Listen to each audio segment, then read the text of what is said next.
რეჰანის ლიმონადით გაგვიმარჯოს. კახეთში თუ ესეთ ტორტელინის შევჭამდი, ეს ყოველ წარმოვიდგენდი. სუპერ. აბა დავედით. თან შეხმატკბილებულები არიან, თან კონკურენცია აქვს სამზარეულოში და თან ცოტა კამათობენ კიდეც. Lavender Tales, გაუმარ! სერიოზული ჭამას მაატეხილი. დიდი იუთუბერები არიან აქ. კარგია ეს რეჰანიც რა. ოსკანიდან ჩამოსულებმა მე და ლაშამ გადავწყვიტეთ, რომ პირდაპირ კახეთისკენ წამოსულიყავით. შემოდგომის კახეთი თუ გაგვიქარვებდა იტალიიდან ჩამოსვლის მოწყენილობას. ძალიან გავს. ძალიან კარგია კახეთი, განსაკუთრებით შემოდგომაზე. შალაურში მარლეტაში მოვედით. მარლეტა ძალიან გვიყვარს მე და ლაშას. გემრიელი რაღაცებია, თუმცა 2 წელი არ გამისინჯავს და არ ყოფილვარ და მენიუც ახალია და ნუ ნახოთ, ჭიქით ხელში კი ვარ კახური ღვინით. რაც თავარია ოქტომბერში რთველიც გვექნება, ამ ეპიზოდში იქნება რთველი. და გურჯაანის ღვინის ფესტივალს გადავიღებთ 11 ოქტომბერს, იქ ვიქნებით მთელი დღის განმავლობაში და აუცილებლად ჩამოდით. უამრავი მეღვინე, უგემრიელესი ღვინო და კარგი ჭამა და კარგი გართობაც იქნება, რაც თავარია. კარგი ამბავი მაქვს. სელფი გახდა ჩვენი მეგობარი. სელფისთან ერთად გვექნება რუბრიკა ვილაპარაკოთ. ზოგადად ლაპარაკი მგონია, რომ ყველა ურთიერთობაში ბევრ რამეს აგვარებს და საჭიროა ერთმანეთთან ლაპარაკი. ამ რუბრიკაში სელფისთან ერთად ვილაპარაკებთ ჩვენს გამომწერებთან.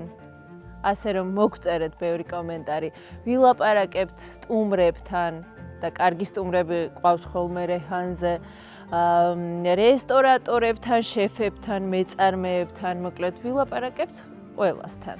და ძალიან მიხარია ეს ამბავი. ეხლა უკვე სამზარეულოს შევიხედავთ და მე გავსინჯავთ კერძებს.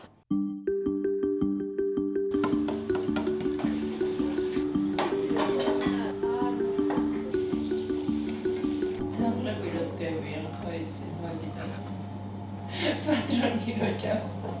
ეგრევე სამზარეულოში თავში.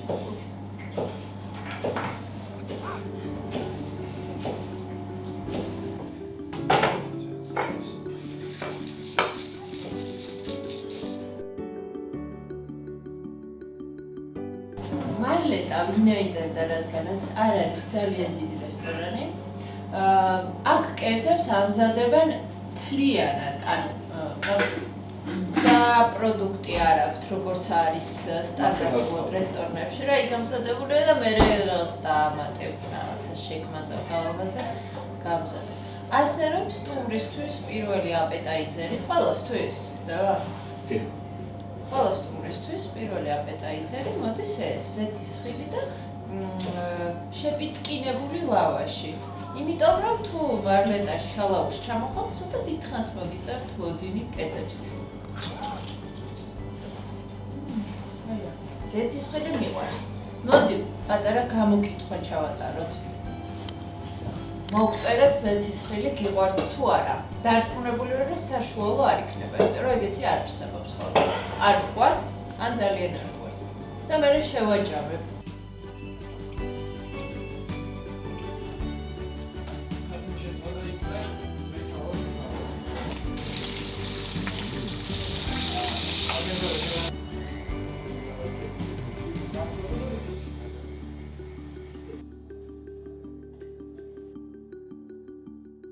დავიწყოთ გასინჯვა. ეს არის მარლეტას სალათით, მარლეტას საფირმო соусით, რომელიც დაარსების დღიდან არსებობს. ერთ-ერთი ყველაზე მოთხოვნადი სტარტერია. ღერღილის ბურთები, მჟაუნა, მარწყვი, პამიდორი, ფეტა, გოგრის თესლი, რეჰანი და ეს соуსი, რომელიც მარლეტას საფირმო соуსია, აბალანსებს მჟაუნის, მარწყვის, პამიდრის სიმჟავეს. ღერღილის ბურთები ეს.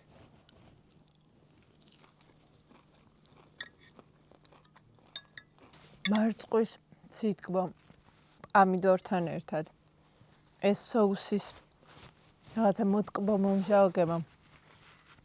ცინცხალი მჟაუნა და რეჰანი მაგრად უხდება და ღერღილის ბურთებით. მე თან დიდი ღომის მოყვარული არ ვარ, უნდა ვაყირო. სუპერ. ლუდის ცომში გამომცხვარი ლობიოს ბურთები, ბაჟეთი და შემწვარი ჯონჯოლით. ლობიოს ბურთი გავსინჯოთ.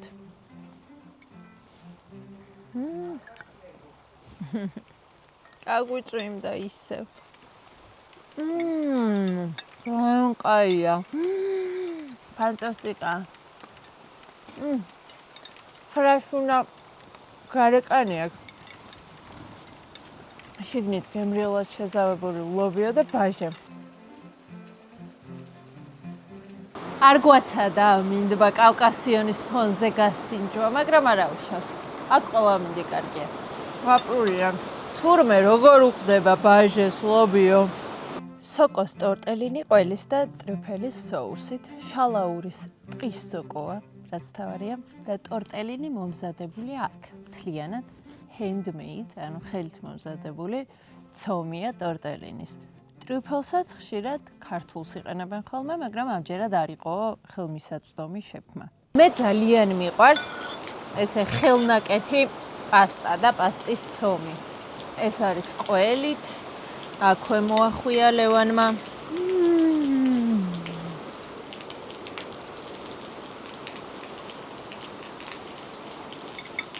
ახეთში თუ ესე ტორტელინის შევჭამდი, მოვიწყობ წარმოვიდგენდი. სოკოს გემო ისეთ ძაფრად და აქტიურად იგრძნობა. ცომი მიუხედავად იმისა, რომ ხელნაკეთია, ხო ძალიან რბილია ხოლმე. აი ალდენტე არა, არ არის ჩაფაფებული პირში და გემრიელია. თავზე არის კარტოფილი, ჩიფსები. მწვანე ხალხს ხედავთ, ნაღების соусია, შიგნით ქათამია შემწვარი, მწვანეს რასაც ხედავთ, აი გარშემო შიგნით არის მწვანილების, ჯინჯერის, ლაიმის, ლემონგრასის, აი ესეთი რაღაცა ნაზავია. ძალიან ლამაზია ყველა კერძი. ისეთია. ვიზუალზე ბევრია ნაფიქრი. აბა დავედით. გავსინჯოთ ქათან. გაფიუჟენებული შქმერული. ვიზუალს მაინც დიდი მნიშვნელობა აქვს რა, ჩემთვის ეგრე.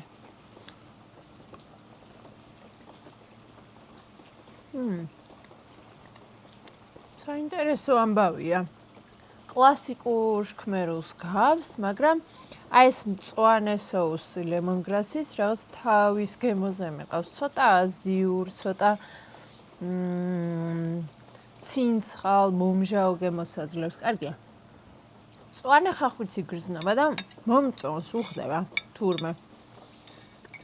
გემრიელია, ყველაფერი ერთად კარგია, რაღაცა ისეთი ნიორიც, რა თქმა უნდა, შქმერულს როგორც შეეფერება, ძაფრად და აქტიურად არის კერძში.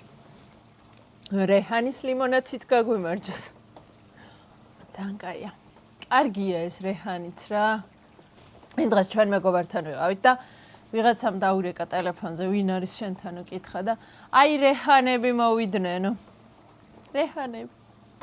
დესერტი, ლეღვის პანაკოტა. პანაკოტა ლეღვით, მაგრამ თვითონ პანაკოტას ნაწილშიც ლეღვის ფოთლით არის რაღაცეები გაკეთებული. მარლეტაში სხვათა შორის ყველაფერი სეზონურია. მენიუც მაგის მიხედვით იცვლება, იმიტომ რომ ადრე რო ვიყავი, არ მავიწყდება ბატკნის შილა ქონდათ მენიუში და ვიკითხე ხა და ეგო ზამთრის ამბავია და მალე ისევ შემოვიტანთო.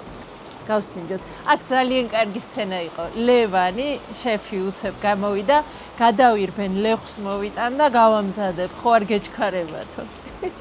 ლეღვიც ამ წამს მოკრიფა.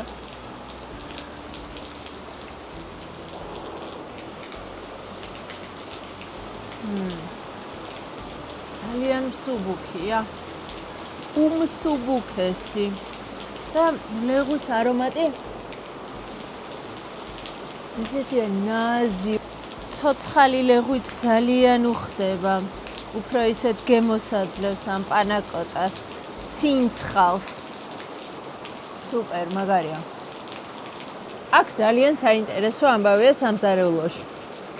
სოფო გორგაძე, რომელიც არის მარლეტას შემქმნელი დამფუძნებელი, არის ასევე ძალიან კარგი შეფი. მისი კერძებიც არის რესტორანში, მაგრამ ასევე მარლეტა შეფი არის ლევან დავითაშვილი. და ძალიან საინტერესო დუოა.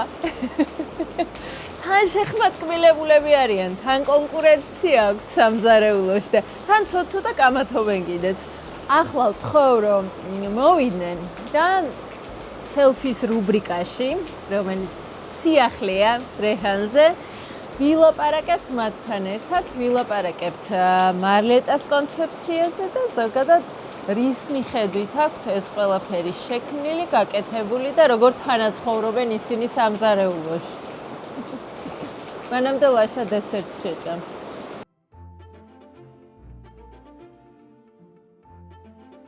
გებრიელად გვაჭამეთ ძალიან დიდი მადლობა.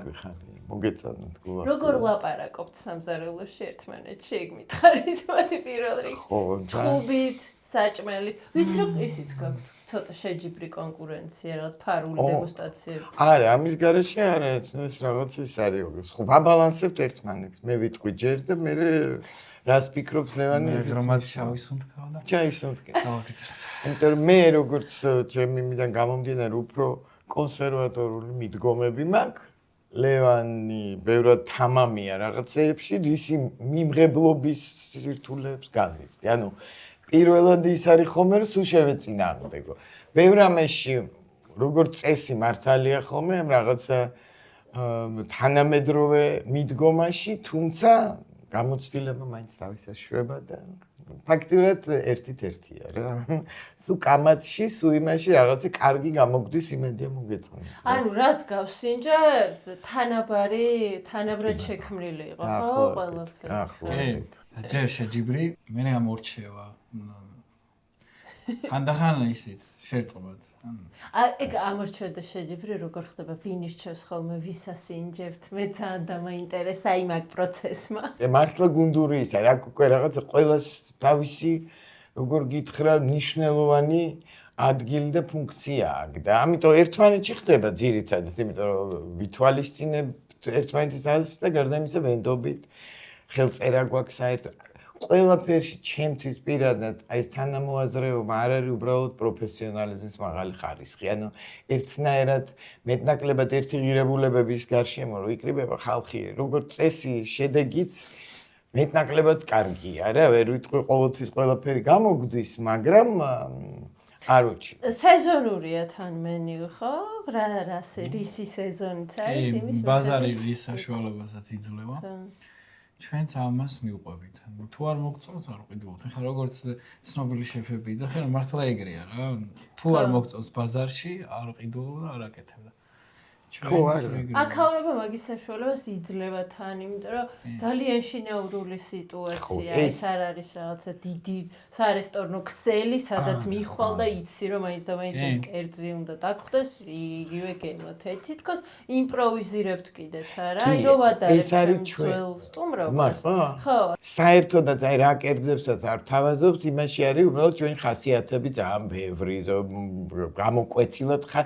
ანუ საავტორო გამოდის ფაქტიურად რა, ცოტა პრეტენზიულად ჟღერს, მაგრამ მაინც. თვითონ შემოქმედებითი ნაწილს ძალიან დიდი ყვედრითი წილი აქვს აქ.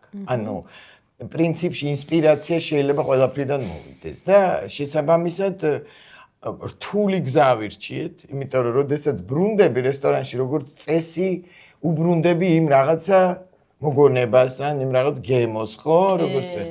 ესაც დაჭერე. კი არის დედი, ზოგჯერ რაღაც სიახლის, არა. ჩვენ გვაქვს რამდენიმე ესე შემონახული ის, რასაც საპატიო ადგილი აქვს, ასე ვთქვათ, ჩვენ იმაში. რა, ესაც ამ ბრძოლის და იმეების შედეგად შექმნა. რო აღარ ვცვლით. მაგრამ თავისუფლება ეგეთი ის არის, ამაშიც საჭიროა რა, როდესაც შენ თვით შენი გამოხატვის ის გააქვს აი ეს რაც უჭირთ ქსელური, იმიტომ კი არა რომ ნუ სხვა პრინციპზე არის აგერ. ხო, არტიზანული ხელნაკეთი პატარა ხო მაგიტო ფასობს ხო და მაგითია კარგი და იმედი მაქვს რომ ფასობს, იმიტომ ჩვენთვის ძვირფასია. ძალიან ბევრი სტუმარი ძალიან კმაყოფილი რამხრივ. თვითონ აი ამ გარემოთიც კმაყოფილი მიდის ხოლმე, არა მხოლოდ საჭმლით. იმიტომ რომ თვალით ხედავ ჯერ მე კერძები ძალიან ლამაზი იყო კადრშიც აღნიშნე ძალიან ნუ გარემოც სასწაული და კავკასიანმა დღეს თავი არ გამოაჩინა მაგრამ სასწაული ხედია გამოუჩენელზეც სისაწყელად გვაჩუქა ბოლოს და რასთორე მამას ნახატები მალხაზ გორგაძის ეს გამოფენის სახელწოდებაც გამოკრულია და კარგული 64 იყო გამოფენის სახელწოდება და ესაც შემორჩა და ეგაც ჩაჯდა. ერთ სიტყვე ჩვენი მაყურებლისთვის რომ მალე გესტჰაუსიც იქნება მარლიტაში. ასე რომ გებრიელა დუახშმის შემდეგ შეძლებთ რომ დარჩეთ. გარკვეული დროის მანძილზე მარლეტა დახურული იყო სტუმრებისთვის, ხო? აი ხა ზუსტად თუ ძველი თქვენი სტუმრები და გულშემატკივრები გვისმენენ, იცოდეთ რომ ისევ ღია მარლეტას კარი.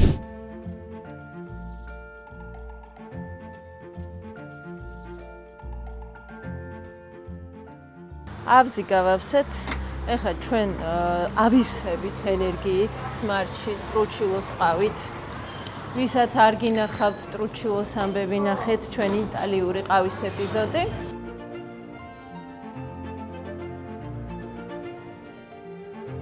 ეს ეპიზოდი გაგრძელდება გურჯაანში რთველით. გურჯაანის ღვინის ფესტივალის რთველით. ჯერ რთველი გვექნება და შემდეგ ეპიზოდში უკვე ფესტივალი.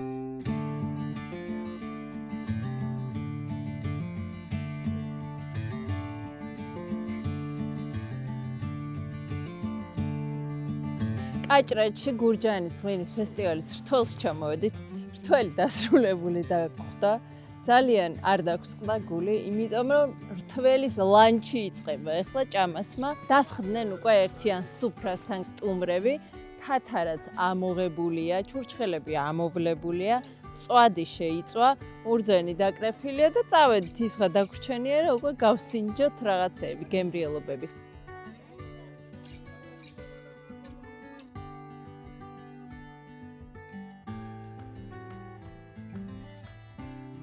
ახურ შემოდგომას მინდა გაუმართოს.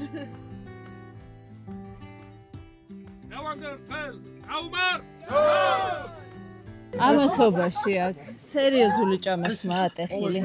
აგერ ჩვენი ავთო, გამარჯობა ავთო. შევწყვიტო ჭამა და ძალიან დახვეწილად მოვიქცე თუ გავაგრძელო. კაი, გიცნობს ახლა რეჰანი ხარ თლიანად და რაც გინდა ქენ.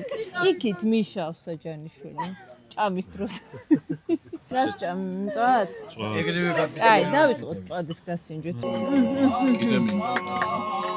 აია. დაწურე ღვინა თუ არა? არა, ვერ მოვასწარ. რა გააკეთე? არაფერი არ გავაკეთე, მოვედი პირდაპირ ჭამ.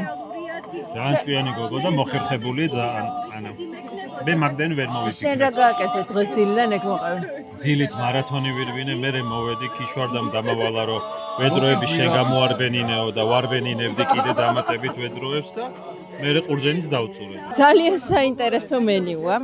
ვიწყებთ პატარძლის დაკრეფილი კიტრებითა და მწვანილით, მარობებო სამოყვანილი ყველით, პურითა და კეთილი გულით. ვაგრძელებთ თანთალა ხაშლამითა და მოყრილი მარილით, სიზმარში ნანახი შემწვარით და მოხრაკულით, ტკბებით, კახურით, კბილეულით, ღვინით, მრავალხმიანობით და კარგი კომპანიონობით.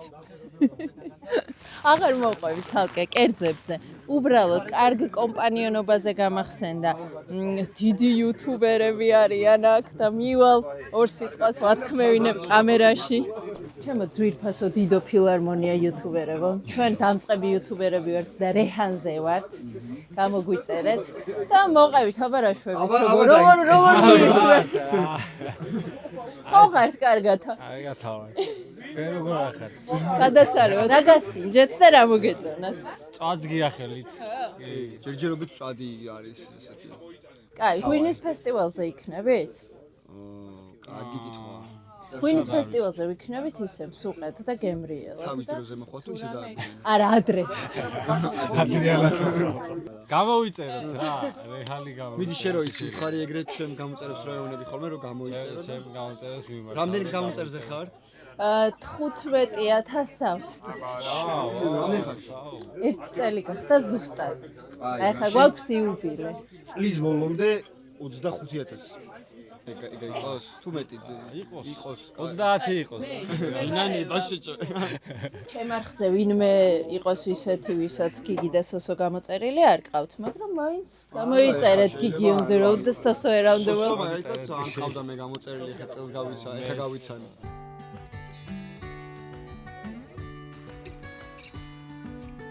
თბილ თათარაზე გემრიელი დესერტი ცოტა მეგულება და ისი რა მაინტერესებს მე როგორც ქართლის ჭეშმარიტ წარმომადგენელს ფელამუშიც მიყვარს, მაგრამ თათარა მაინც მირჩევნია და აბა დააკომენტარეთ ფელამუში თუ თათარა და მე შევაჯამებ. 11 ოქტომბერს გურჯაანში გურჯაანის ღვინის ფესტივალი გაიმართება 2 საათიდან გელოდებით 400-ზე მეტი მეღვინე იღებს მონაწილეობას მთელი საქართველოს მასშტაბით. ძალიან მაგარი ღვინოები იქნება, ფუდკორტებიც იქნება, რა თქმა უნდა, მწვადი და ამბები, გემრიელი საჭმელი და ხელნაკეთი ნივთების გამოფენა. რეჰანი სუყედ იქნება ფესტივალზე, მთელი ეპიზოდი მიეძღვნება 11 ოქტომბერს გურჯაანის ღვინის ფესტივალს. ასე რომ გელოდებით.